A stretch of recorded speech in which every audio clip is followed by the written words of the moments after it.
Bueno, muy buenos días a todos. Para los que no me conocen, mi nombre es Laura Isabel Ardila, soy la gerente de Relaciones Públicas de Holland House Colombia. Bueno, dando inicio al webinar que vamos a tener el día de hoy sobre cumplimiento legal 2021, compilación de obligaciones recurrentes para compañías en Colombia, impacto COVID 2019. No sé si Carlos puedes empezar a compartir la presentación que vamos a tener el día de hoy. Este webinar lo estamos realizando junto con Dupré Legal. Presta servicios de asesoría jurídica en derecho corporativo y de negocios. Nuestro speaker del día de hoy va a ser el señor Carlos Durán Preciado, abogado especialista en la prestación de servicios de asesoría jurídica a empresas nacionales y extranjeras en asuntos de derecho corporativo y de negocios, así como en temas migratorios. Entonces, Carlos, muchas gracias por acompañarnos el día de hoy, muchas gracias por hacer posible este evento. Entonces, yo creo que siendo las 9:07 de la mañana podemos dar inicio a nuestro webinar sobre cumplimiento legal. Hola, muchas gracias.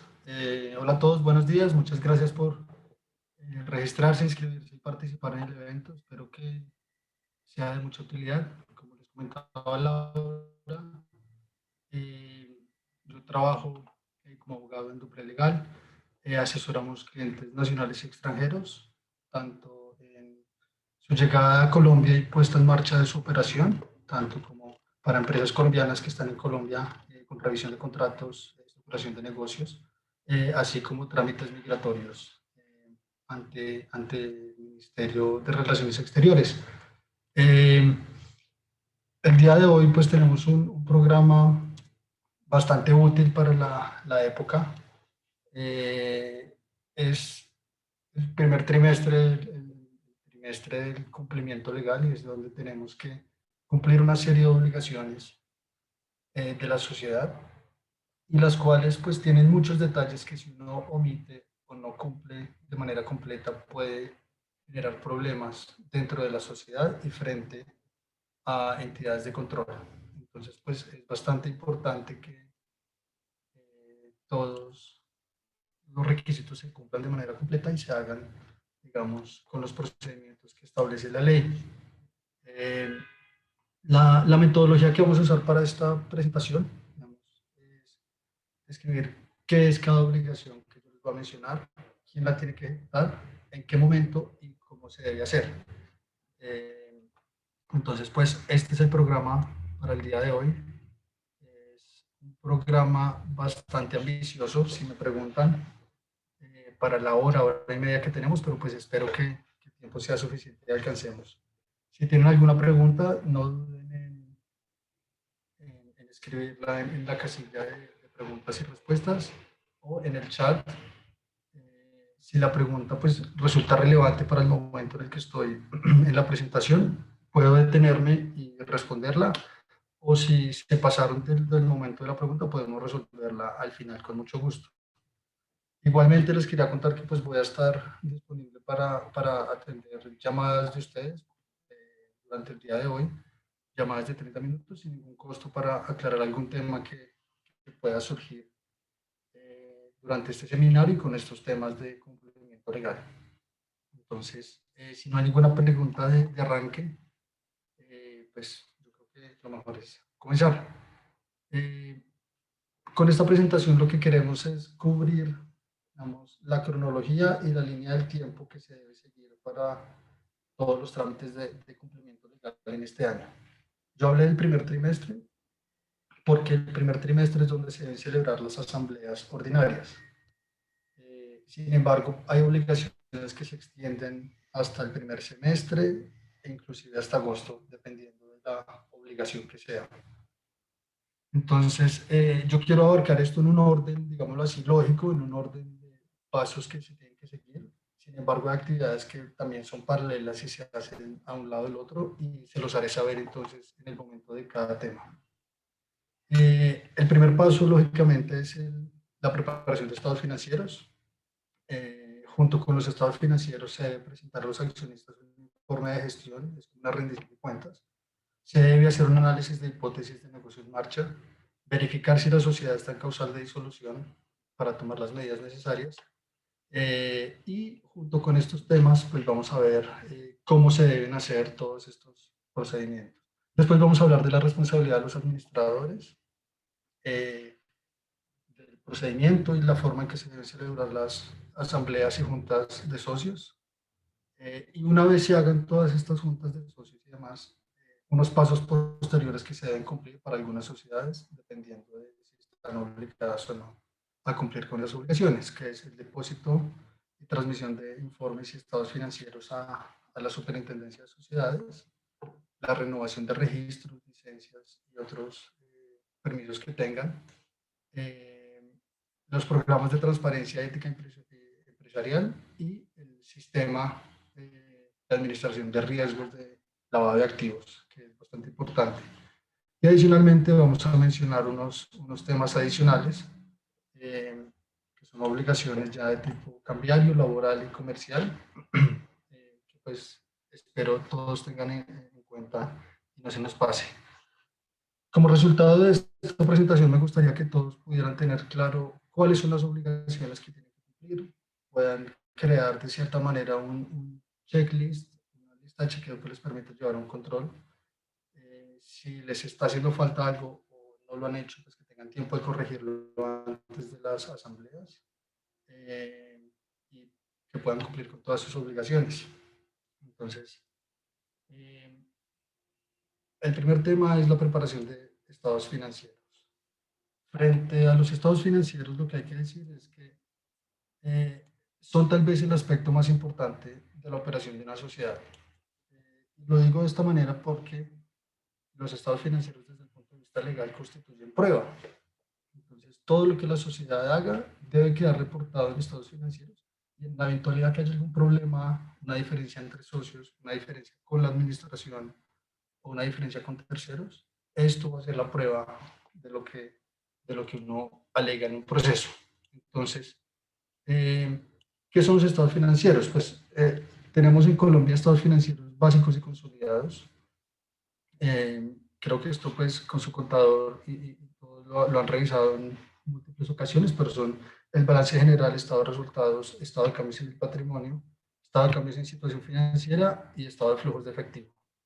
¿Quién las debe preparar? Deben preparar todas las sociedades, inclusive personas naturales comerciantes están obligadas a llevar contabilidad y no hay Carlos, excepciones. discúlpame, ¿Sí? interrumpo un momento. Buenos días a todos. Me presento. Mi nombre es Natalia Maecha, parte del equipo de Holland House. Estamos recibiendo un par de comentarios que se están un poco entrecortando. Te escuchamos a veces el volumen un poco alto y un poco bajo. Entonces, no sé, Carlos, intentamos que apagues la cámara y vemos si es un tema de conexión. O de pronto también, no sé si tienes sus manos libres, de pronto el sonido va a mejorar. Bueno, acabamos de conectar la cámara.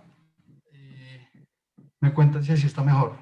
Listo, perfecto, intentemos y vamos viendo. Muchas gracias a todos por sus comentarios. El chat está abierto para que por favor nos confirmen si pueden escuchar mejor a Carlos.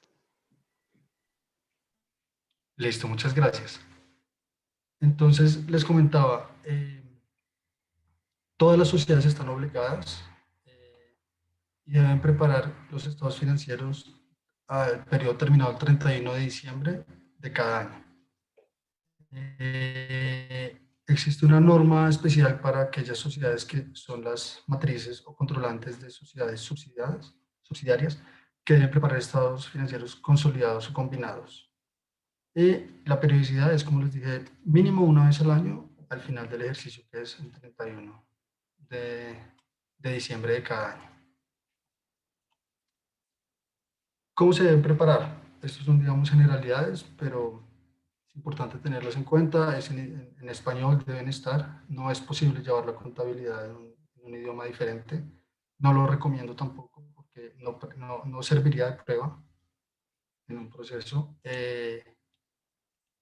Se debe llevar por el sistema de partida doble. Tiene que hacerse basándose en soportes y los documentos base que permitan llevar una historia clara de todos los negocios y de todas las actividades de la sociedad. y se debe llevar de acuerdo con el marco normativo de contabilidad e información financiera. Estas son las normas NIF, ya están en aplicación plena, digamos, en todas las sociedades en Colombia. Entonces,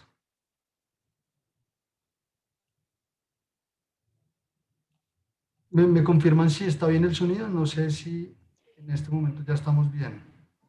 Carlos, te seguimos escuchando un poquito entrecortado, es como que el volumen está alto y luego está bajo, entonces intentemos de pronto, ya Con que manos sabemos que no es la libres. conexión, de pronto si tienes manos libres.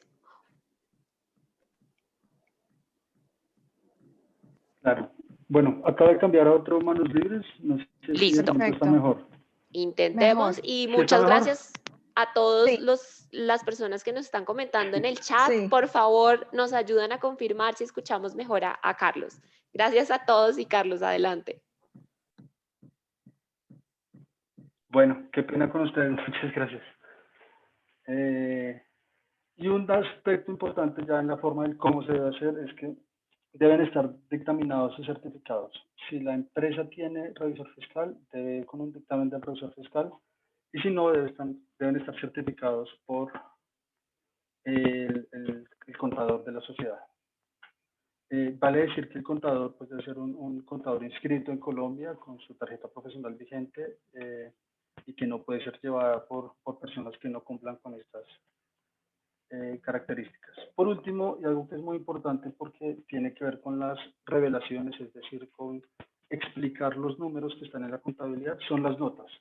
Las notas deben explicar los aspectos relevantes de la operación, y dan un contexto general a lo que son los estados financieros y los números. A veces los números son muy dicientes, pero pueden ser positivos o negativos dependiendo del contexto y la explicación. Y por eso las notas son tan importantes. Entonces, siguiendo con el tema, una vez tenemos los estados financieros, el representante legal debe preparar un informe de gestión. ¿El informe de gestión qué es? Es la materialización del derecho que tienen los accionistas a que el gerente les rinda cuentas. Básicamente es un informe escrito que debe ser preparado por el representante legal y que debe presentarlo y enviarlo a los accionistas con el término de la convocatoria, es decir, 15 días hábiles para sociedades anónimas, limitadas o colectivas, o 5 días de antelación para sociedades SAS. La obligación no es simplemente preparar un informe en donde explique su gestión. La obligación consiste en incluir el contenido mínimo, que la información se base en la contabilidad y que además de enviar el informe, lo sustente y sea capaz de presentarlo para la asamblea.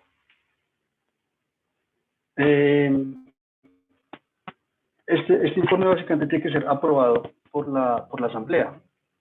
Yo no conozco muchos casos en donde los representantes legales, los accionistas, perdón, no aprueben el estado o el informe de gestión y pidan ajustes. Si los accionistas no están conformes con la administración, pues lo más lógico a veces es cambiar. Sin embargo, yo creo que esto nos hace mucha falta en Colombia, que si hay salvedades frente a un informe de gestión, si hay salvedades frente a algún aspecto importante o particular del informe de gestión, que la nota quede en el acta de asamblea. No es muy común, y sí es recomendable hacerlo, porque muchas veces pasamos de largo este asunto y simplemente decimos, sí, aprobado. Me gustaría que le pusiéramos más cuidado a esto, pero aprobado. Y en el fondo esto lo que genera es que no haya una trazabilidad de los puntos y que no se pueda hacer un control debido a la gestión del representante legal. Entonces, teniendo esto en mente, les recuerdo algunos aspectos importantes. Primero, debe tener un contenido mínimo. El informe de gestión no va con la estructura ni los temas que el gerente considere más bonitos o que más le gusten, sino que hay un contenido mínimo que se debe cumplir. Es bastante extenso, bastante detallado y seguramente tiene que hacerlo el gerente con el área contable.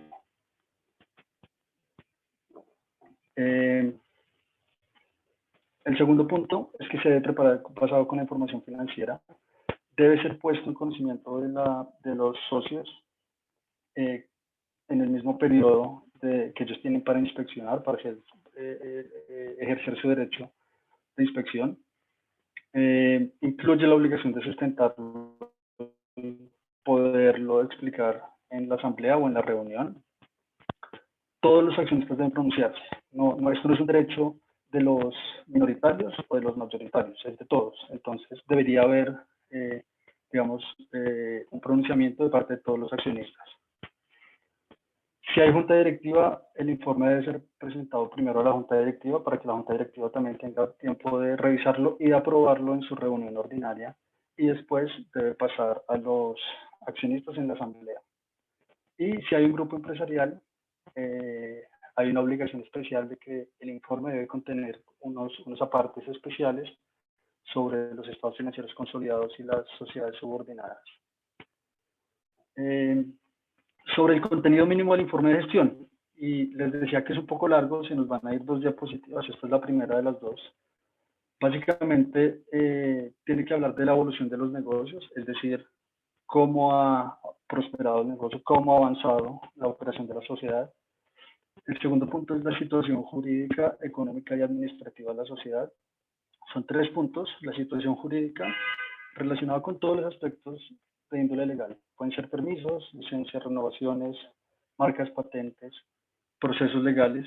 En cuanto a lo económico, es un tema financiero, tiene que estar basado en los estados financieros y en las proyecciones económicas. Y administrativo se refiere a la capacidad administrativa que tiene la sociedad, es decir, si la sociedad cuenta con todos los recursos para...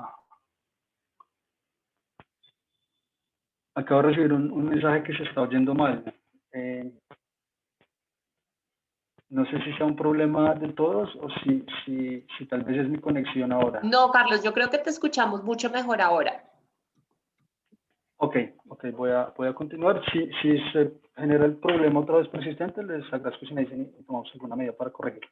Claro que sí, acá estoy pendiente del chat, les pedimos a todos nos cuenten si están escuchando bien a Carlos. Me dice Julie, lo estoy escuchando bien, Jenny, sí, mejor. Sigamos, Carlos, creo que está bien, según lo que nos indican nuestros invitados. Perfecto. Y vamos en los acontecimientos acaecidos después del ejercicio del cierre. Este es muy importante, yo creo que en muchos casos se obvia, porque los estados financieros al 31 de diciembre pueden ser muy buenos, pero eventos ocurridos en enero o en febrero pueden cambiar la realidad del negocio. Y es importante que los accionistas sepan eso, porque ellos tienen un derecho de inspección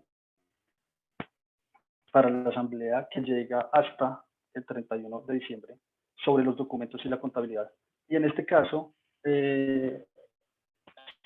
si ocurre algo en enero o febrero que cambia el panorama completamente, lo mínimo es que ellos se enteren y puedan tomar decisión. Con muchos clientes es COVID-19. A 31 de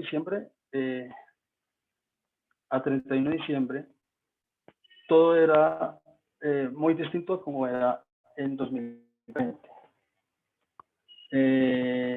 Las proyecciones que las empresas tenían para 2020 eran una cosa y COVID cambió completamente los planes de todos. Si el representante legal omite información de este tipo para accionistas extranjeros, por ejemplo, con una situación particular en el país, en Colombia, que ellos no tienen cómo conocer, de alguna forma estaría ocultando información. Entonces esto es muy importante. COVID nos trajo un ejemplo perfecto que fue en el primer trimestre del año ocurrió algo que cambió el panorama completamente para muchas empresas y que se debió haber reportado en el informe de gestión. Y como esto pueden haber muchos ejemplos particulares, entonces es importante. El siguiente punto es la evolución previsible de la sociedad. Es un análisis que debe hacer el representante legal de cómo cree va a ser el periodo. Debe contener un detalle de operaciones celebradas con las sociedades y administradores. Debe incluir una certificación y evidencias sobre el cumplimiento de normas de propiedad intelectual y derechos de autor. No basta simplemente con mencionar que hemos cumplido, debe proporcionarse alguna algún tipo de evidencia. Me parece que esto es un tema muy estricto en la norma que pues da para mucha interpretación, pero pues está en la norma y debe cumplirse. Una manifestación sobre el no entorpecimiento de libre circulación de facturas. Esto también es una disposición legal. Manifestación sobre implementación del SAGRILAB y el régimen de medidas mínimas, si es que está obligado. Este punto lo vamos a ver un poco más adelante. Y operaciones cambiarias celebradas por la compañía en el periodo. Esto es con el detalle de los números y el tipo de operación que sea.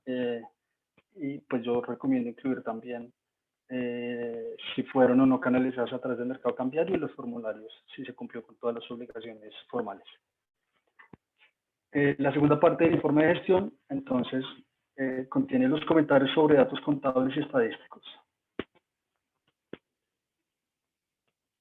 Bueno, recibimos una pregunta en el chat, preguntan qué es el entorpecimiento de circulación de facturas. Entonces, me voy a devolver un poco para pues, dejarla hacia el final.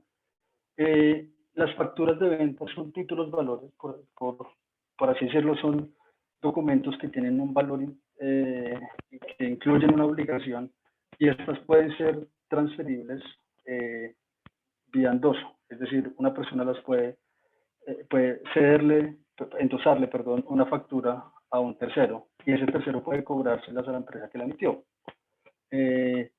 Como es un bien, por así decirlo, es un bien que tiene un valor y que la legislación quiere proteger, no quiere que las empresas limiten esa circulación de facturas. Es decir, no quieren permitir que las empresas no acepten cuando hay endosos. No quiere decir eso que no se puedan negociar algunos temas específicos.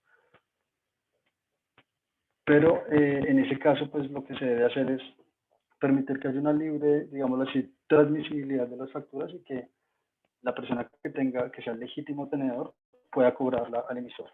Y es un tema de protección comercial, de protección legal, porque de cierta forma facilita los trámites comerciales y facilita los negocios. Ustedes sabrán que muchos bancos reciben facturas y adelantan, digamos, liquidez a algunas empresas. Entonces es un tema importante dentro del comercio que la legislación quiere proteger, y por eso se incluye dentro del informe de gestión de representante legal. Espero que la pregunta haya sido contestada, Mónica, y si no, pues más adelante podemos profundizar un poco más. Entonces, en los comentarios sobre datos contables y estadísticos, se debe hablar en los pagos que se hicieron a directivos de la sociedad, pagos a asesores o gestores cuando hagan trámites ante entidades públicas, transferencias a título gratuito o donaciones que se hayan hecho durante el periodo, gastos de publicidad y relaciones públicas, es importante. En Colombia le hicimos propaganda, debería ser publicidad. Dineros o bienes que la sociedad posea en el exterior, a inversiones en otras sociedades. No sé si en sus empresas estén haciendo el informe de gestión de esta forma. Esta es la forma en que la ley establece que se debe hacer, y así es como se debe presentar a los accionistas. Y los últimos tres temas, pues ya son, yo creo que esto sí lo deben incluir casi todos, y es el tema aún más común, que es pérdidas y ganancias, es básicamente el resultado del ejercicio. La recomendación que tiene el representante legal sobre cómo se deben distribuir las utilidades o se deben hacer producciones para impuestos, y proposiciones varias. Por ejemplo, señores accionistas, considero que este año estamos obligados a nombrar un revisor fiscal, procedamos a nombrar a uno. Entonces, esa obligación también hablaremos más adelante.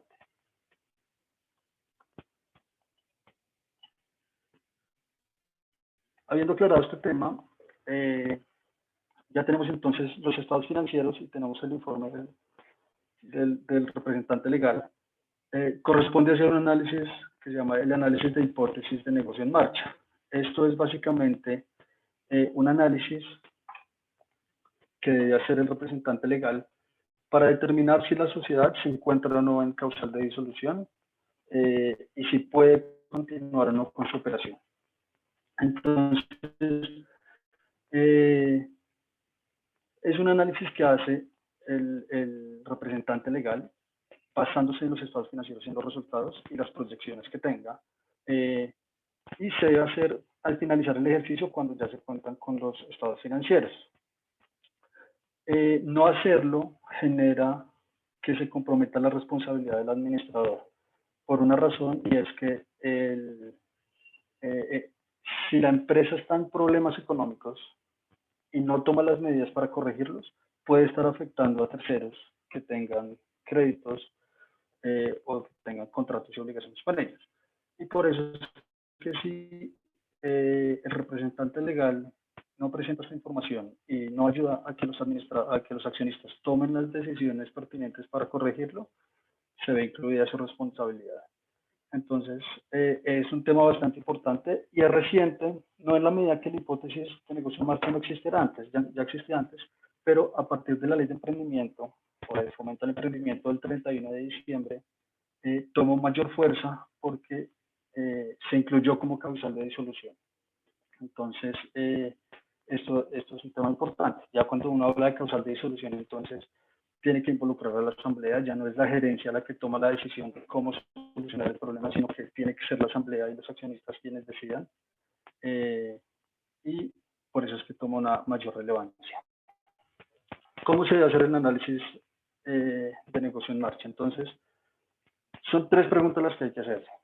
Cuando se están preparando los estados financieros, el administrador debe decir si la sociedad está en capacidad de continuar en funcionamiento, si el gerente considera que la mejor decisión es liquidar o cesar con las actividades de la compañía. Y la tercera pregunta es que la alternativa más razonable o realista sea continuar con la operación y el funcionamiento. Si el resultado del análisis es negativo, es decir, si el administrador dice no estamos en capacidad, yo creo que la alternativa más realista es liquidar y por eso quiero, y mi decisión o mi recomendación es liquidar, no se cumple con la hipótesis de negocio en marcha y en ese caso, entonces la sociedad entra en causal de disolución y debe llevarse a asamblea el tema para que sea analizado por los accionistas y tomen las medidas pertinentes para corregir o efectivamente para disolver y liquidar. En el momento en el que el resultado del análisis es negativo, la sociedad debe abstenerse de continuar con operaciones distintas a su objeto o al giro ordinario de sus negocios. Perdón, esta última parte. Y eso lo que significa es que mientras la asamblea decide y se reúne, la sociedad se dedicará a lo básico, a lo del día a día que siempre ha hecho, para no generar, digamos, más obligaciones con más terceros. Esto es una protección para terceros, esto es y también para la empresa, en el sentido que le permite a la administración ver si hay algo que corregir, llevarlo a la asamblea, que se tomen los correctivos, y que en caso que la decisión sea no continuar como empresa, la liquidación se haga de manera ordenada y no se afecten los derechos de terceros. Esto genera entonces la obligación de presentar unos informes a sus sociedades y pues digamos como está escrito en la norma se entiende como una obligación cuando uno está en el periodo de cumplimiento legal que es el que estamos ahora, pero también existe una pequeña descripción de cuando sobreviene deterioro patrimonial o riesgo de insolvencia. En ese caso, mi opinión es que si esto pasa durante el ejercicio, durante el año, no en el primer trimestre, el administrador debe citar una asamblea porque, pues digamos que ahí está comprometiendo su propia responsabilidad. Entonces, eso es importante. Deterioro patrimonial o riesgo de insolvencia. Si eso pasa en algún momento del año, y ustedes son administradores, citen a la asamblea, cuéntenle, expliquen cuál es la situación y pues se toman los correctivos del caso.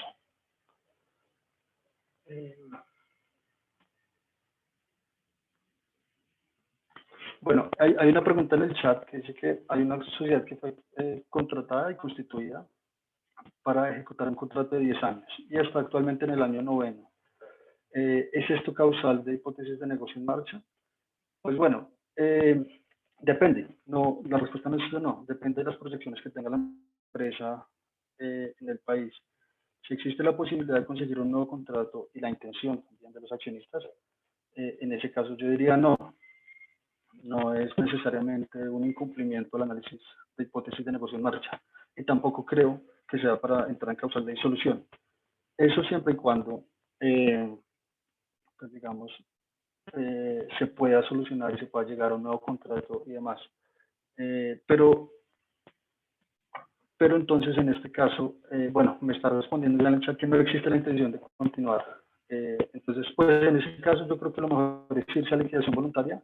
La liquidación voluntaria siempre es una opción, no toca esperar a que uno esté en causal de disolución para hacerlo. Entonces, pues en ese caso yo creo que lo mejor es hacerlo por la vía de la liquidación voluntaria. Ya el análisis, pues, se desvirtúa porque de entrada los accionistas no quieren seguir, por lo que entiendo. Entonces, ya lo mejor es irse por la liquidación y el proceso privado. Entonces, esto me lleva a hablar de la modificación a las causales de disolución. Anteriormente en Colombia hablábamos de disolución por pérdidas y era una norma que cada sociedad tenía en la que el Código de Comercio decía: si la sociedad tiene pérdidas que lleguen a tal punto, la sociedad se entenderá en causal de disolución y pues deberán tomarse los correctivos. ¿Qué pasa? Los números, como les decía inicialmente en los estados financieros, los números a veces llegan a un punto en el que uno puede pensar, sí,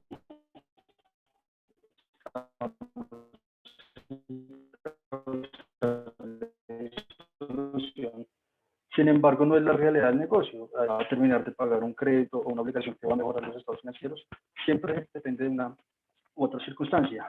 Entonces, esas normas tan estrictas no permitían o no eran tan flexibles y no se acomodaban a la operación de muchas otras empresas. Entonces, esta modificación a la causal de disolución lo que hace es quitar ese elemento objetivo y permitir a las empresas analizar su propio estado de los negocios. Claro, ahora le impone a los administradores un alto grado de responsabilidad, porque serían solidariamente responsables de todo lo que terceros lleguen a perder si ellos no hacen bien su análisis de negocio. Entonces, yo en esta diapositiva les traigo dos aspectos. Y el primero es, siempre que la ley, en una norma, en la ley, en un concepto, en algún documento, digan disolución por pérdidas, el 31 de diciembre de 2020 en adelante se entiende por no cumplimiento de la hipótesis de negocio en marcha. Y la segunda parte que les traigo es cuáles eran las reglas para la SAS, para la SA y para la limitada. No voy a entrar a decir cada una porque el concepto es el mismo. Antes decía pérdidas que reduzcan el patrimonio o pérdidas que reduzcan el patrimonio neto o pérdidas que reduzcan el capital, pero pues el resumen en el fondo es el mismo. Ahora ya no hay que ver las pérdidas y hasta qué punto llegaron las pérdidas, sino la hipótesis de negocio en marcha con los 3 puntos que ya les expliqué. Ahora vamos a hablar sobre las reglas de responsabilidad de los administradores. Estas reglas también fueron modificadas en el aspecto que ya les mencionaba, la solidaridad de los administradores y representantes legales cuando no se hace de manera adecuada el análisis de hipótesis de negocio en marcha. Entonces, ¿cuál es el régimen? El régimen es determinar unos principios con los cuales debe actuar la gerencia, los administradores, para poder determinar si cuando actúan de una manera u otra están vulnerando esos principios y deben responder personalmente. Entonces, los administradores deben actuar con buena fe, lealtad y con una diligencia de buen hombre de negocio. Cuando ellos se saltan estos principios, incurren en responsabilidad.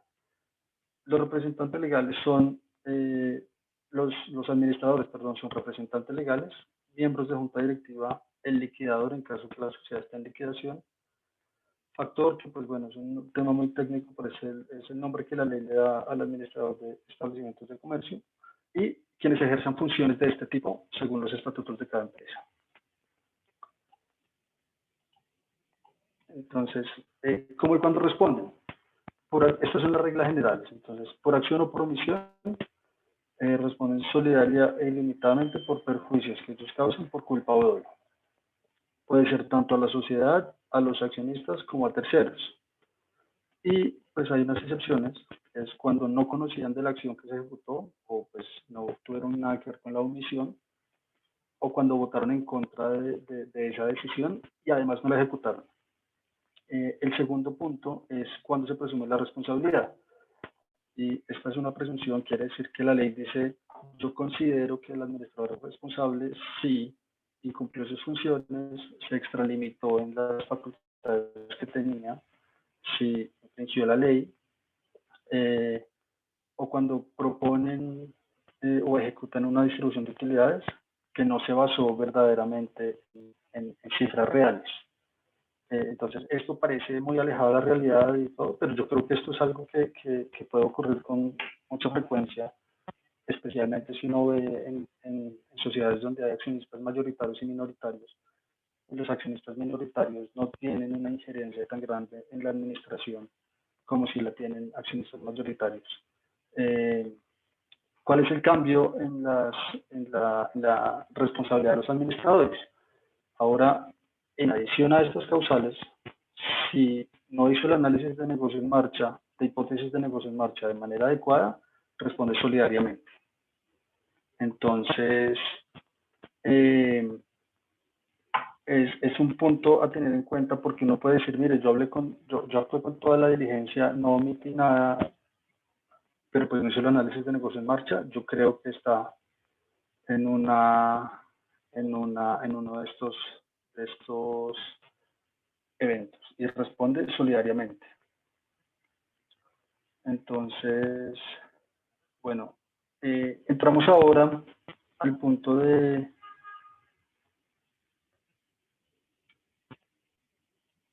bueno, hay una pregunta, pero hay una norma que establece que la prima en colocación de acciones se puede utilizar para absorber pérdidas cuando se encuentran causas de disolución.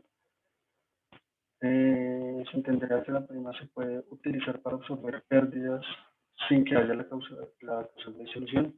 Sí, sí, digamos que la prima puede ser utilizada. Hay varios mecanismos para absorber pérdidas. Aquí me voy a volver un poco a la diapositiva.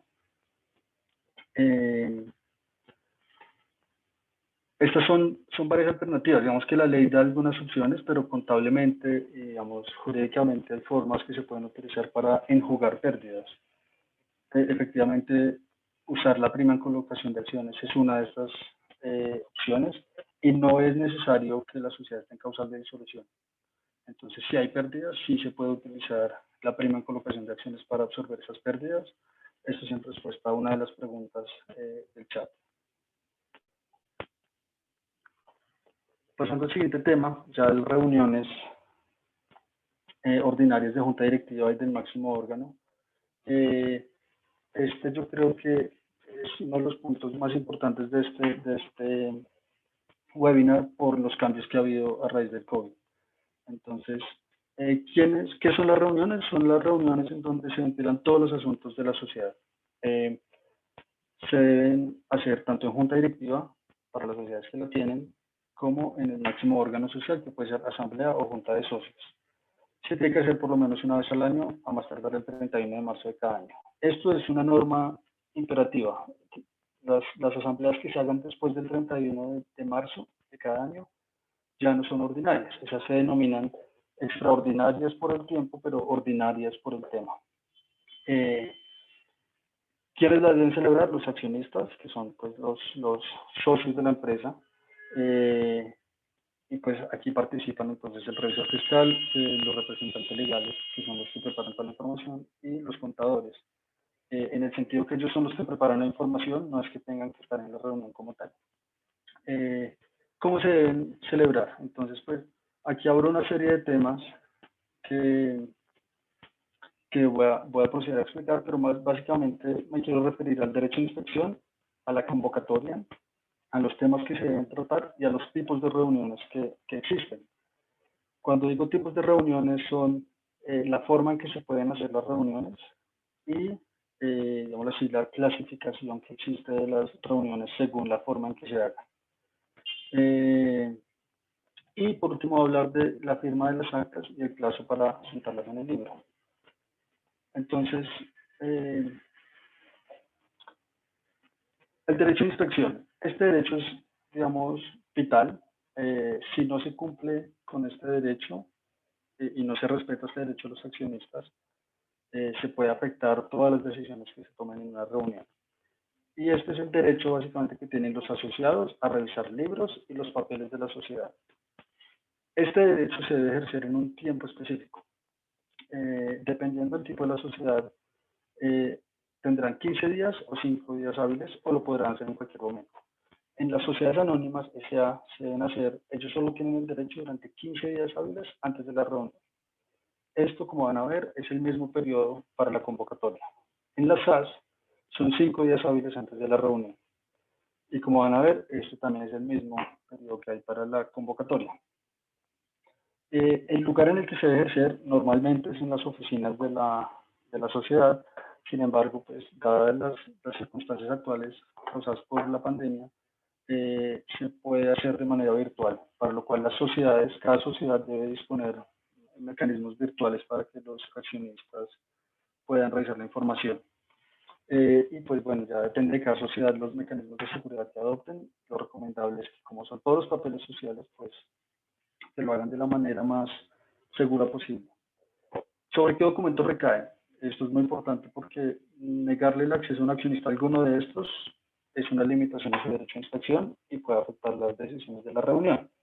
Sobre los libros de contabilidad, sobre la correspondencia, sobre todos los libros comerciales, es decir, libros de actas, de asambleas y de accionistas, estados financieros con detalles y soportes, el proyecto de distribución de utilidades, el informe o dictamen del revisor fiscal y el informe del representante legal.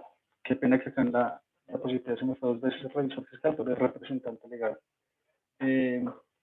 Entonces, el informe del representante legal, como lo vimos, se tiene que preparar con los temas mínimos y debe ser enviado con 15 días de antelación. No puede ser que el informe sea presentado en la asamblea sin haberlo enviado previamente. ¿Sobre qué documentos no recae?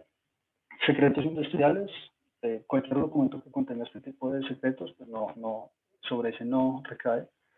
U otros datos o documentos que puedan afectar a la sociedad. Eso es un tema un poco vago que tocaría revisar en el 1 a 1 para ver de qué se trata y si está cubierto o no por el derecho de inspección.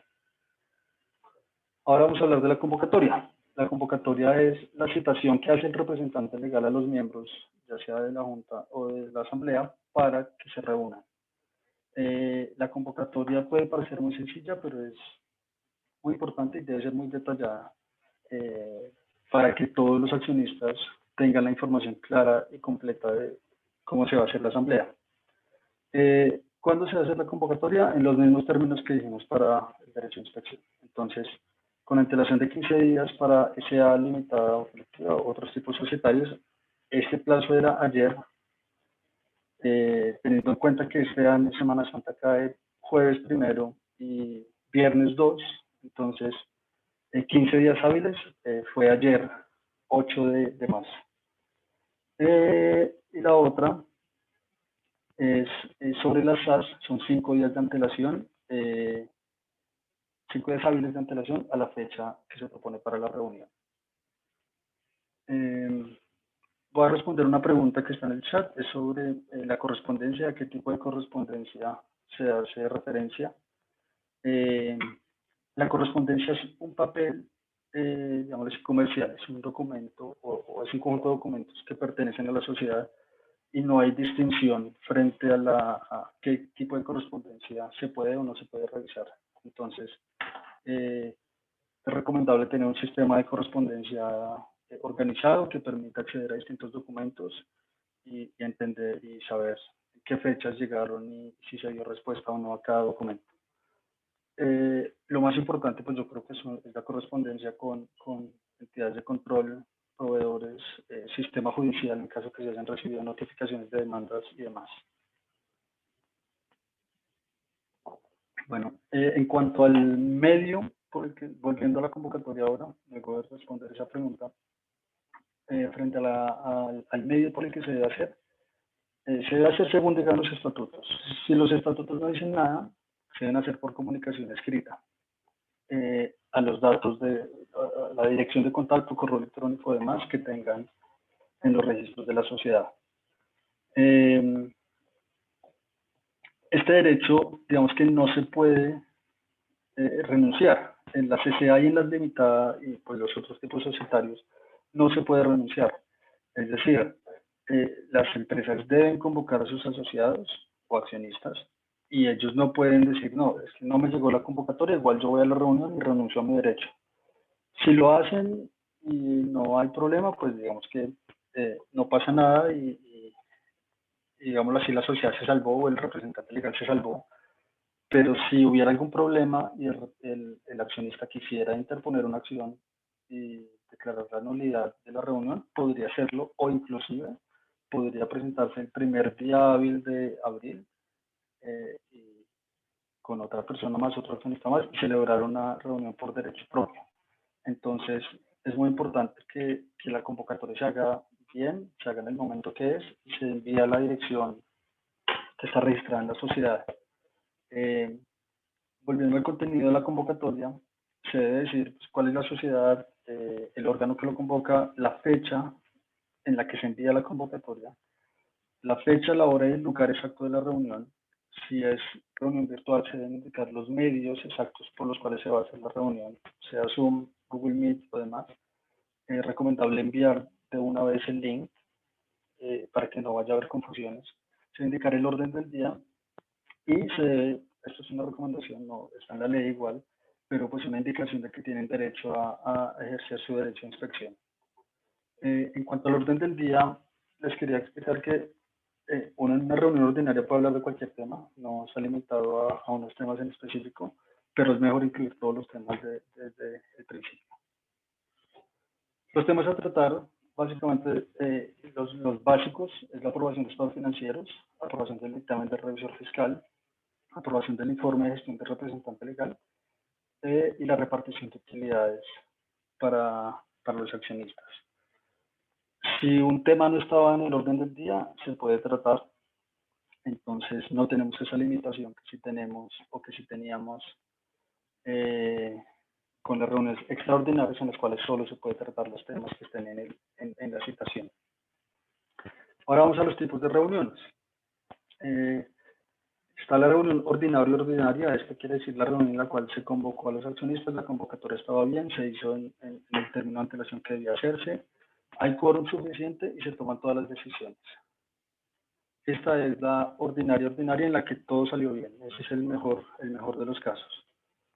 La segunda es la convocatoria por derecho propio.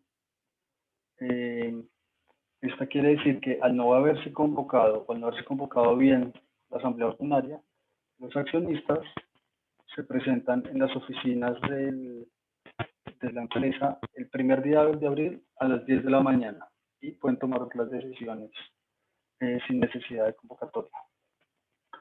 Hay otra que se llama ordinaria de segunda convocatoria, que son las reuniones en las que se citó bien, llegó la hora de la reunión y no hubo quórum. Entonces, como no hubo quórum, se cita para una segunda fecha que no puede, que tiene que ser no anterior a 10 días y no posterior a 30 días después de la primera fecha. Y en ese caso, pues simplemente se siguen con las reglas de quórum. Lo importante en las reuniones por derecho propio y la ordinaria de segunda convocatoria es que pueden tomar decisiones un número plural de accionistas sin importar las acciones que tengan o el porcentaje de su participación. Entonces, es importante que los accionistas atiendan a las convocatorias o que si no se hizo la convocatoria en debida forma y en el tiempo que era, que los accionistas se presenten el primer día de abril, porque un número plural podría tomar decisiones que los comprometan a ellos también, inclusive nombramientos, remover el representante legal y bueno, una serie de decisiones que podrían causar muchos problemas dentro de la sociedad.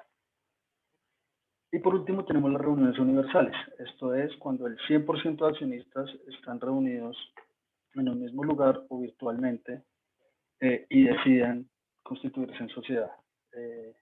En ese caso no hay necesidad de convocatoria, en ese caso no hay necesidad de que haya, digamos, información previa.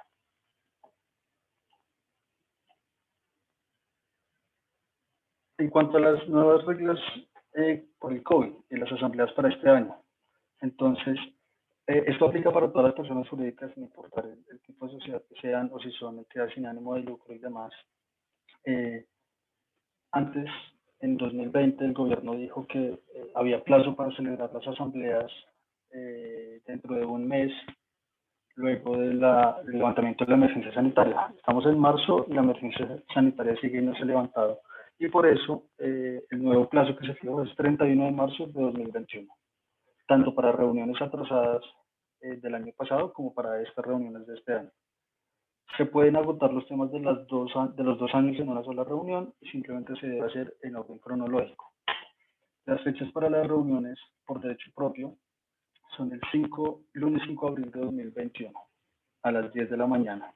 Entonces, si ustedes no hicieron la convocatoria o en sus empresas no se hizo la convocatoria en debida forma o no se hizo en el momento que era, es importante que tengan presente que algún accionista podría llegar el lunes 5 a las oficinas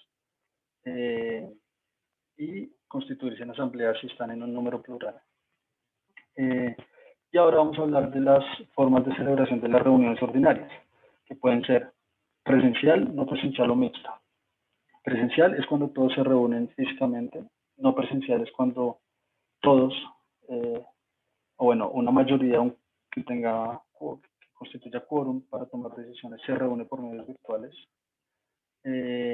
O mixta cuando algunos están presencialmente y otros están de manera no presencial. En este caso, que sea presencial, no presencial o mixta, cambia un poco las obligaciones y las formalidades. Si es presencial, quien debe firmar el acta de asamblea es el presidente y el secretario de la reunión. Si son no presenciales o mixtas, quien debe firmar las actas, deberá ser el representante legal y el secretario, y si no está el secretario, puede ser el representante legal y algún accionista. Entonces, en las no presenciales y en las mixtas, el representante legal debe verificar que todos estén conectados durante todo el tiempo, la totalidad del tiempo que dura la reunión, y que están presentes al momento de cada votación. Y en este caso tenemos entonces 30 días para que se asiente el acta en el libro de registro de actas de asamblea. Plazo que pues no se modificó con ninguna norma y que siempre, digámoslo así, ha estado presente. Obligación de nombrar un revisor fiscal. Esto está pues, enteramente relacionado con la asamblea ordinaria. Es la asamblea quien debe designarlo. Si ya tenía revisor fiscal, pues debe o ratificarlo si es el caso, o nombrar uno nuevo si es que así lo quieren. Pero lo importante en este caso no es tanto la ratificación o cambios, sino cuando surge la obligación para una empresa de tener revisor fiscal. Entonces, las sociedades anónimas y las sucursales de sociedad extranjera, desde su constitución, deben tener revisor fiscal. Las limitadas y las SAS deberán hacerlo cuando cumplan con estos requisitos o voluntariamente. Si tienen activos brutos al 31 de diciembre del año anterior superiores a 5.000 salarios mínimos, que son... Bueno, qué pena, yo me devuelvo por una pregunta que hay sobre el tema anterior. Preguntan, ¿qué pasa si se desconectan algunos accionistas mientras se lleva a cabo la asamblea? En ese caso, mi recomendación sería suspender un momento la deliberación. Cuando se conecte el accionista nuevamente, hacerle un resumen breve de lo que se ha dicho, si es que se perdió algún tema, y continuar con la deliberación y asegurarse que está presente en la votación. Si por alguna razón el accionista no está presente en el momento de la votación, se debería dejar ese registro en el acta. Y se debe dejar registro entonces si con los que estaban presentes había quórum suficiente para tomar la decisión. Si esto se repite durante toda la reunión y no hay quórum para decidir, mi opinión sería que no hubo una conexión suficiente que no hubo quórum y tocará citarse a una reunión de segunda convocatoria. Y en esa reunión de segunda convocatoria, ese accionista estaría sujeto a que un número plural de accionistas, sin importar el porcentaje que representen, tome decisiones por él. Entonces, pues, eso es una protección para los demás accionistas también en este caso. Estábamos en las causales para tener que nombrar un revisor fiscal. Entonces, la segunda es cuando los ingresos brutos al año anterior excedan los 3.000 salarios mínimos, que corresponden con el salario mínimo de este año a 2.633.409.000 pesos.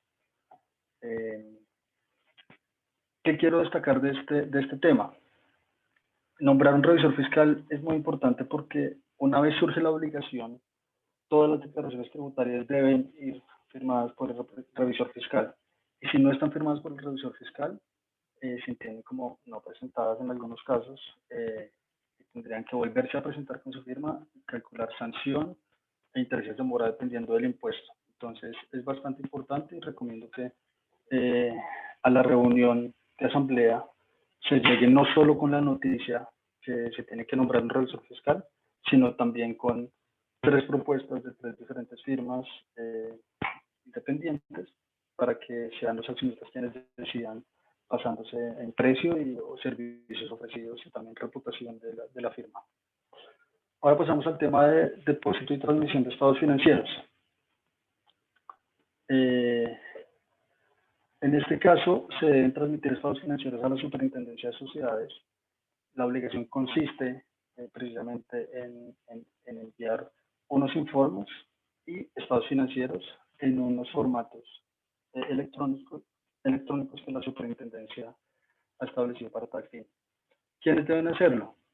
Deben hacerlo las sociedades que sean vigiladas o controladas por la Superintendencia de Sociedades o las sociedades inspeccionadas que requieran que hayan sido requeridas por la Superintendencia de Sociedades mediante un acto administrativo particular y dirigido a esa empresa. Es decir, en mi opinión, todas las empresas básicamente ya deberían saber si tienen que transmitir o no estados financieros. ¿Qué pasa si con los datos de cierre de 31 de diciembre de 2020 mi empresa está obligada o cumplió con los límites para ser vigilada? Entonces, en ese caso, estaría obligada a la transmisión de estados financieros y de los informes que ahora les voy a explicar. Entonces, ¿cuáles son las fechas? Digamos que las fechas son unas tablas que varían dependiendo del número del NIT, del último número, el último dígito del NIT. No las traigo acá por temas de tiempo, pero básicamente hay unas tablas que ustedes encuentran en esta circular. Al final del webinar van a tener acceso a la circular, a la presentación, entonces la pueden ver. Pero los vencimientos comienzan el 12 de abril y terminan el 7 de mayo para transmisión de estados financieros, y para remisión de informe de prácticas empresariales inician el 18 de mayo y terminan el 31 de mayo. Es decir que durante los siguientes 2 meses todavía siguen estos temas de cumplimiento legal. Por eso les decía que se extendían más allá del primer trimestre. Aquí les dejo la explicación de qué es inspección, vigilancia y control y cuándo una empresa está en estos 3 niveles digámoslo así, de vigilancia, de supervisión. La supervisión se ejerce. Bueno, aquí estoy contestando también a una pregunta que hicieron en el chat, es cuándo está uno vigilada por las supersociedades o una empresa. Entonces son 3 niveles. Inspección es el más bajo, el más básico. Todas las sociedades, digámoslo así, tienen algún grado de inspección. Es un seguimiento ocasional y no genera obligaciones especiales. La vigilancia ya es una fiscalización permanente en donde las supersociedades tienen un mayor alcance. Las empresas que entran en vigilancia son aquellas que hayan tenido activos superiores a 30.000 salarios mínimos en el periodo anterior y adicionalmente ingresos totales o superiores a 30.000 salarios mínimos. Entonces, lo importante es que la vigilancia comienza el primer día de abril. Entonces, es importante que si la empresa de ustedes superó estos umbrales, estos límites, pues sepan que están bajo vigilancia y deben cumplir con obligaciones formales de información y de reportes. El control ya es un grado de fiscalización más intenso, está pensado para sociedades que están bajo una situación un poco más complicada y crítica, en donde la superintendencia pues, quiere tener un control estricto sobre lo que se haga, sobre quiénes son los administradores, revisores fiscales, e imparte órdenes sobre la operación. Ahora salimos del espectro de la superintendencia de sociedades y pasamos a la Cámara de Comercio. Las sociedades están obligadas a depositar en la Cámara de Comercio sus estados financieros, las notas y el dictamen del revisor fiscal dentro del mes siguiente a la fecha de la asamblea. La excepción está para las sociedades que depositaron sus estados financieros en las supersociedades.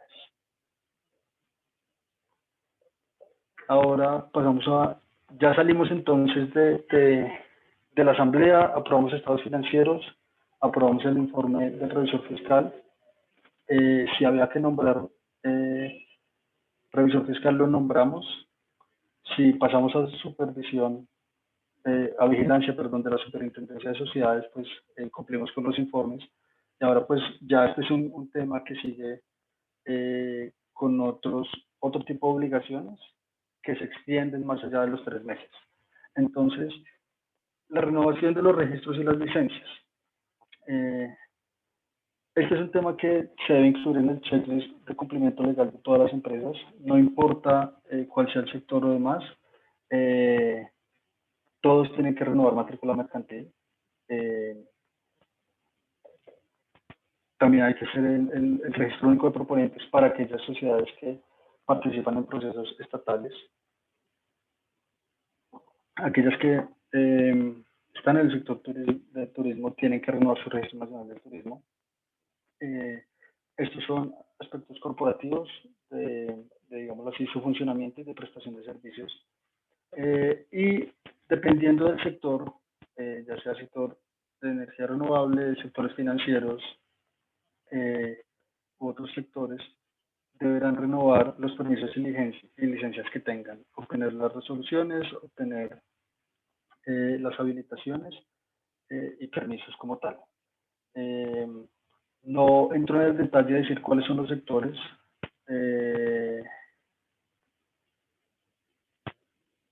Qué pena, yo voy a devolverme una pregunta que está en el chat, que dice si la obligación de depositar estados financieros se entiende cumplida cuando se depositan en la actualización del RUP o si se debe hacer un depósito independiente.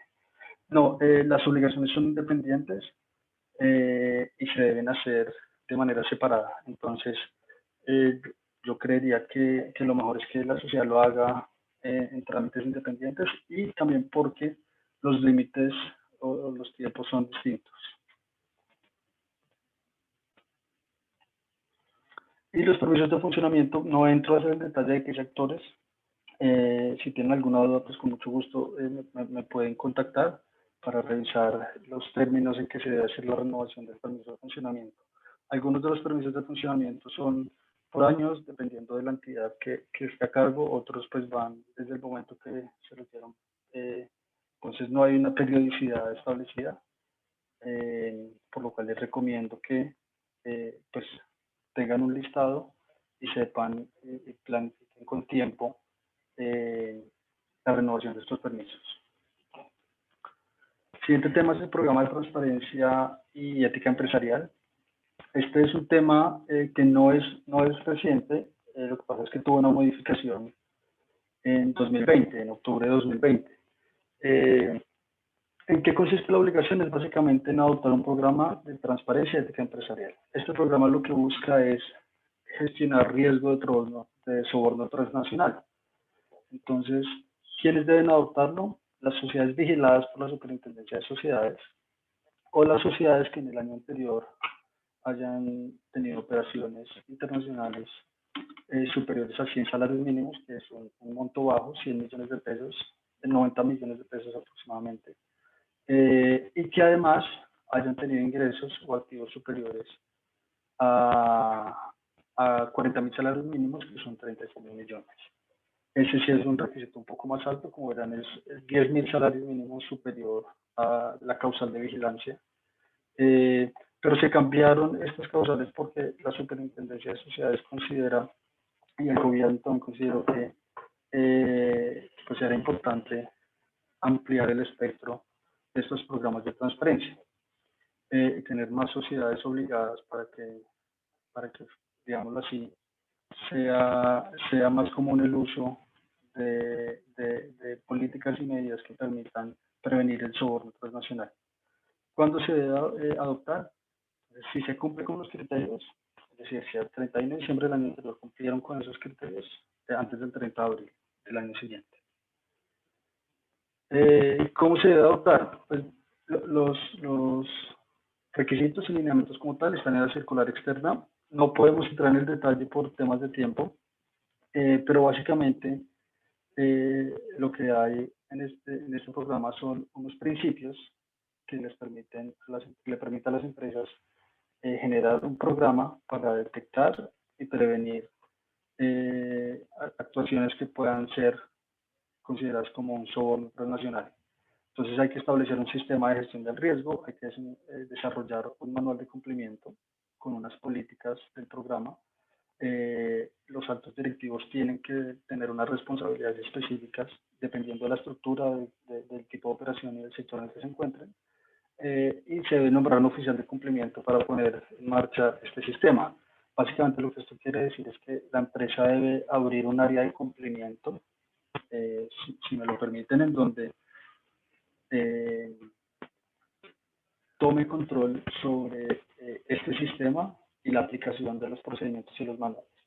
Y esto implica auditorías internas, controles y verificaciones de que efectivamente se está haciendo y se está aplicando el manual. No es simplemente nombrar una persona y aprobar un reglamento o un manual operativo, sino que se debe hacer seguimiento para cumplirlo y pues identificar nuevos riesgos. Es decir, debe ser móvil, debe permitir adaptarse. Ahora pasamos a otra obligación que es el SAGRILAB, como se conoce, es el sistema de autocontrol y gestión del riesgo integral de lavado de activos. El nombre es muy largo porque le metieron lavado de activos, financiación del terrorismo y financiación de la proliferación de armas de destrucción masiva. Es un nombre complicado, vamos a referirnos a el sistema de autocontrol, el sistema de control. Y lo que busca es básicamente que las empresas diseñen e implementen el SAGRILAB, si están obligadas a esto, para que se controle y se mitigue el riesgo de financiar actividades de terrorismo. Aquí hay dos obligaciones. Puede ser la implementación completa del SAGRILAB, que es el capítulo 10º de la Circular Básica Jurídica, o puede ser un régimen de medidas mínimas. ¿Qué determina esto? El sector y los montos. Entonces, ¿quiénes deben adoptar el SAGRILAB? Esta es la primera obligación, es la aplicación completa del capítulo 10º. Son las sociedades vigiladas y controladas por las supersociedades que a 31 de diciembre del año anterior hayan tenido ingresos brutos superiores a 40.000 salarios mínimos. Aquí, como pueden ver, igualmente, 10.000 salarios mínimos por encima del requisito para ser vigilado. Adicionalmente, hay unas empresas, esto continúa en la siguiente diapositiva, de unos sectores específicos que tienen también unos requisitos especiales. Entonces, si la empresa en la que ustedes trabajan o su empresa está en alguno de estos sectores, deben revisar si cumplen con los requisitos específicos para ese sector, porque entonces estarían obligados a la implementación completa del capítulo de esto. Esto es el SAGRILAB. No entro por cuestiones de tiempo, pero pues con cualquier inquietud, con mucho gusto, me pueden buscar. Ahora pasamos al régimen de medidas mínimas. Este es un régimen donde no se aplica por completo el capítulo 10, sino unas medidas especiales que son más flexibles, no son tan difíciles como las del régimen completo. ¿Y quiénes son? Son las empresas de unos sectores específicos, que son estos 4 sectores. No cumplen los requisitos para tener SAGRILAB, pero sí cumplen los requisitos específicos para esos sectores. Entonces, igual, si ustedes trabajan en este sector, es importante revisar la circular para determinar si esos se cumplen con esos requisitos y si se debe implementar el régimen de medidas mínimas. ¿Cómo se deben adoptar o actualizar estos digámoslo así, obligaciones? Digo adoptar o actualizar porque esto ya existía y fue modificado este año, el 24 de diciembre de 2020. Se debe actualizar si uno ya tenía implementado un sistema y se debe adoptar si uno el año anterior cumplió con los requisitos y ahora está obligado. Básicamente la aplicación completa del capítulo 10 supone la designación de un oficial de cumplimiento. Esto es una persona que va a estar encargada del sistema y que debe ser nombrada por asamblea de accionistas. El informe debe ser enviado a la Superintendencia de Sociedades indicando quién es el oficial de cumplimiento. Y se deben diseñar y aplicar unas políticas del sistema. Esas también deben ser presentadas a aprobación de junta directiva o de asamblea si es que no hay junta. El oficial de cumplimiento sería la cabeza de esta área y es la persona encargada de verificar el cumplimiento de todas las obligaciones. Por el otro lado tenemos el régimen de medidas mínimas. No entro en el detalle porque ya son unos temas que dependen de la operación de cada empresa y de cada sector, pero básicamente son unos procedimientos más sencillos que le permiten a la empresa controlar también y reportar operaciones a la UIAF. Entonces, ¿qué es importante sobre tanto el SAGRILAB como el programa de transparencia ética empresarial? Es que no solo es la obligación de implementarlo, sino que es la obligación de hacerle un seguimiento, adaptarlo, en verdad aplicarlo, y genera la obligación de reportar unos informes específicos a la Superintendencia de Sociedades. E igualmente genera la obligación para el representante legal de informar a los accionistas en su informe de gestión la adopción y el cumplimiento de esas políticas.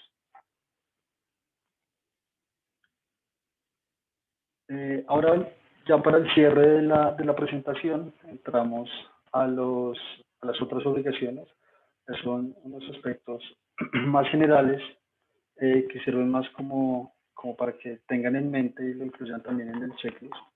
En aspectos corporativos u obligaciones corporativas están los registros de situación de control o de grupo empresarial.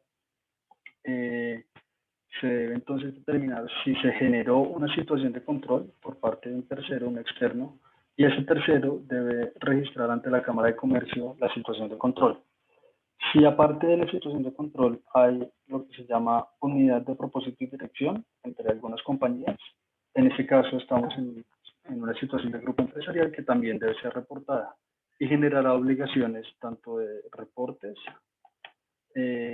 como lo que veíamos arriba en el tema de informe de gestión del representante legal que debe informar o presentar un informe especial sobre el grupo empresarial. En cuanto a obligaciones cambiarias, está el formulario número 15, que es el de conciliación patrimonial. Este ya no es obligatorio para todas las sociedades receptoras de inversión extranjera, solo lo deben presentar aquellas del régimen general que durante el periodo presentaron cambios en su inversión extranjera y no transmiten estados financieros a las sociedades. El plazo está dividido en dos, según el último número o el último dígito del NIT. Puede ser el 15 de julio o el 15 de agosto. Entonces es importante verificar, según el NIT, si cumplen primero con estas obligaciones para presentar el formulario cambiario y en caso que cumplan, pues verificar cuál es la fecha de vencimiento. Y por último tenemos obligaciones migratorias y laborales. No entramos en el detalle de lo laboral porque pues, bueno, hay un montón de obligaciones en lo que tiene que ver con pagos de cesantías, intereses y demás. Este es más un tema como de seguimiento de salud ocupacional, de revisar los exámenes periódicos y pues verificar cumplimiento del sistema de seguridad y salud en el trabajo. Y en temas migratorio, mantener actualizados los registros de extranjeros vinculados por las sociedades ante Migración Colombia, que es el CIDE, y ante el Ministerio del Trabajo, que es el RUTEC. Entonces, con esto terminamos la presentación. Como les comenté desde el principio, la intención era hacer una compilación de distintas obligaciones. El tiempo no da para entrar en las profundidades de cada una, pero sí permite que abrirle los ojos a todos ustedes para que estén pendientes durante las reuniones ordinarias de este año y el primer trimestre y tengan un control sobre todas las obligaciones de la sociedad. Entonces, les quería agradecer a todos su participación.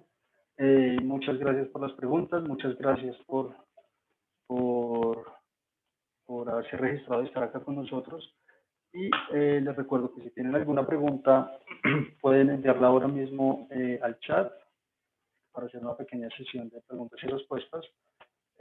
O también me pueden contactar en mi teléfono celular. Durante el día de hoy estaré contestando preguntas a los que asistieron a esta sesión, pues sin ningún costo alguno y con la idea y el propósito de ayudarles en que salga muy bien todo el tema de cumplimiento legal en las asambleas y en los meses posteriores.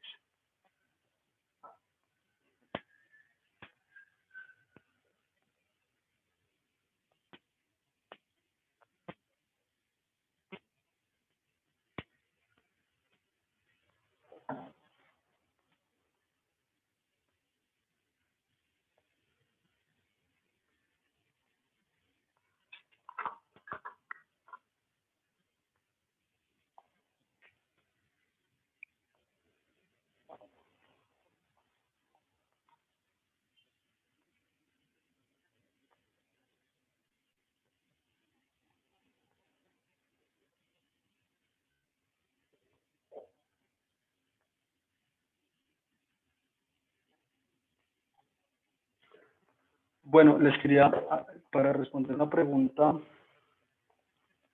que recibí,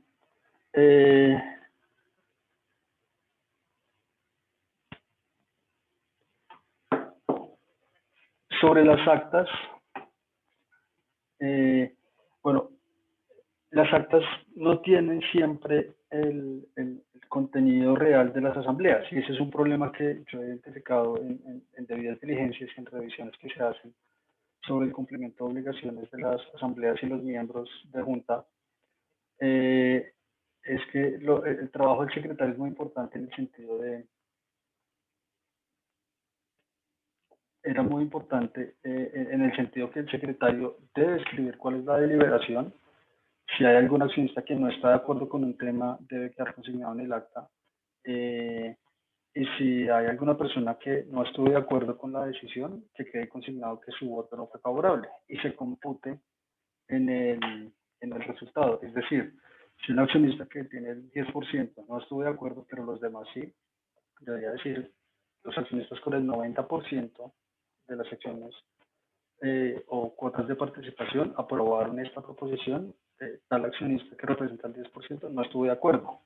Y eso es importante porque tiene efectos, puede tener efectos inclusive tributarios en algunos casos en donde se considera que unos accionistas participan en bloque o actúan en bloque y la administración tributaria en esquemas de planeación les puede entregar, digámoslo así, digámoslo así, unos efectos. Entonces, es muy importante contar con un secretario, contar con una persona que lleve la trazabilidad de todas las deliberaciones que se llevan a cabo, de las votaciones y se computen de tal forma que el acta en verdad refleje lo que pasó en la asamblea y no que sea un formalismo en el cual se diga aprobado, no aprobado, aprobado, no aprobado.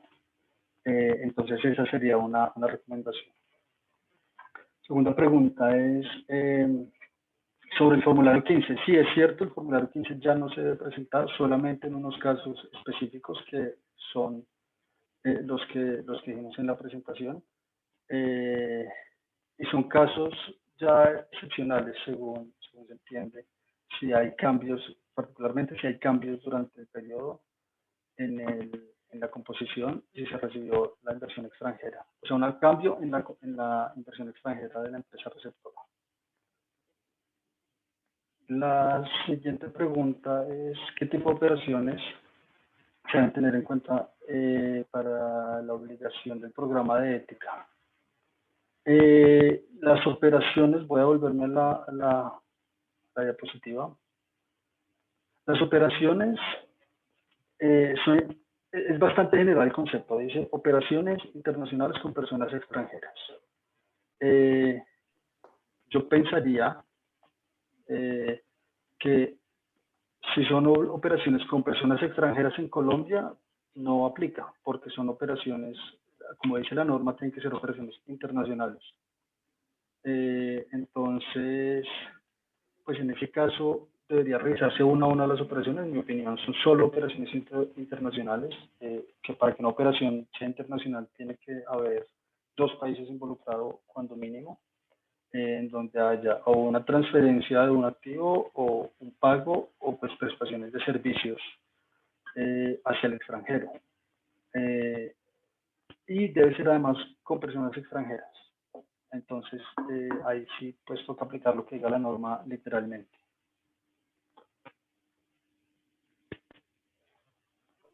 Y la segunda parte de la pregunta, perdón, los ingresos o activos, eso sí no depende del tipo de operaciones. Eso sí es, digamos, ya sobre el resultado final, sin importar el tipo de operaciones que se añadan. La siguiente pregunta es sobre el cumplimiento de normas legales. ¿Se cumplen certificados o documentos para sustentar el cumplimiento de normas legales? Pues mira, eso depende, me voy a devolver a la diapositiva, eso depende porque esto es, entonces, perdóname.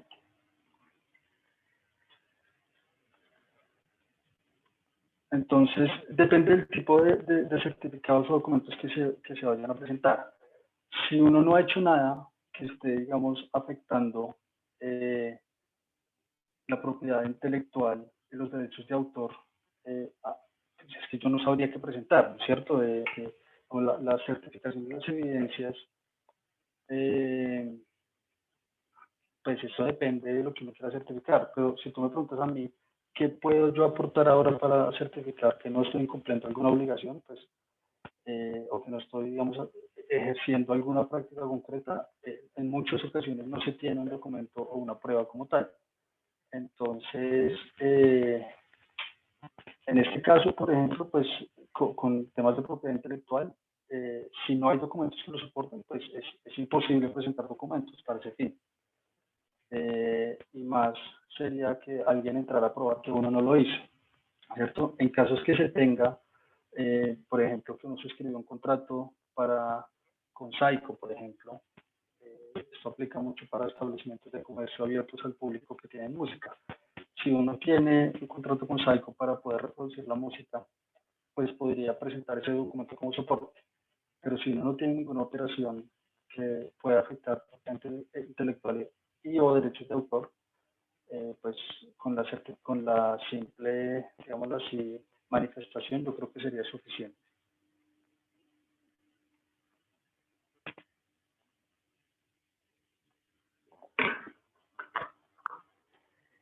Voy a ir al...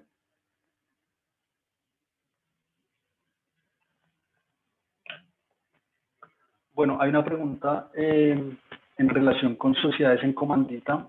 La pregunta es si existe alguna diferencia para las sociedades en comandita. Entonces, sí las hay. Depende de si es comandita simple o comandita por acciones. Y las diferencias están en los procedimientos que se deben seguir tanto para asamblea como para la presentación de los informes de gestión, derecho de inspección y convocatoria. Básicamente son 15 días hábiles, es decir, ayer era la fecha para la convocatoria a la asamblea. El derecho de inspección se debe ejercer de igual manera en las oficinas de la sociedad. En este caso se puede hacer virtual a través de medios virtuales, entonces no hay ningún problema. Y el representante legal igual debe presentar el informe. En ese caso no hay diferencia en ese respecto. En lo que tiene que ver con causales de disolución, no hay ninguna diferencia frente a lo que explicamos en la reunión. Las causales de disolución también incluían algunas para sociedades en comandita y está cobijado bajo la misma norma que de ahora en adelante, siempre que se diga disolución por pérdida, se está refiriendo a disolución por no cumplimiento del análisis de hipótesis de negocio en marcha. Tal vez se me puede estar pasando alguna obligación, pero por lo general en las comanditas se sigue, hay aspectos que dependen si es comandita simple o comandita por acciones, pero por lo general se sigue lo de las sociedades anónimas. Entonces, lo que te decía, términos de convocatoria, derecho de inspección y demás, son parecidos a los 15 días que dijimos, y son los mismos de los 15 días que dijimos en esta presentación.